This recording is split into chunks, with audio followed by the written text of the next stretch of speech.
বাংলাদেশ অভ্যন্তরীণ নৌ পরিবহন কর্তৃপক্ষ বা BIWTA এবং পরিবেশ, বন ও জলবায়ু পরিবর্তন মন্ত্রণালয়ের অনুমোদন ছাড়া সেন্ট মার্টিন দ্বীপে কোনো নৌযান চলাচলের অনুমতি দিতে পারবে না। পর্যটকদের অবশ্যই বাংলাদেশ ট্যুরিজম বোর্ডের স্বীকৃত ওয়েব পোর্টালের মাধ্যমে অনলাইনে টিকিট ক্রয় করতে হবে, যেখানে প্রতিটি টিকিটে ট্র্যাভেল পাস এবং QR কোড সংযুক্ত থাকবে। QR কোড ছাড়া টিকিট নকল হিসাবে গণ্য হবে।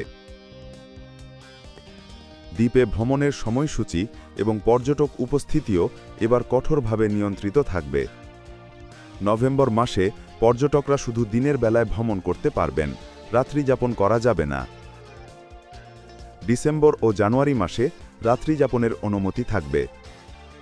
ফেব্রুয়ারি মাসে দ্বীপে পর্যটক যাতায়াত সম্পূর্ণভাবে বন্ধ থাকবে।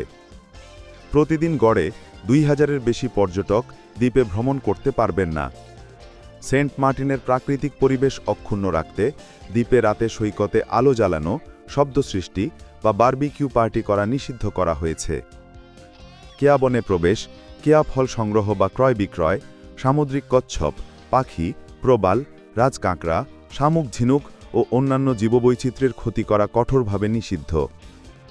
সৈকতে মোটরসাইকেল, সি বাইক সহ যে কোনো মোটর চালিত যানবাহন চলাচল সম্পূর্ণ নিষিদ্ধ থাকবে।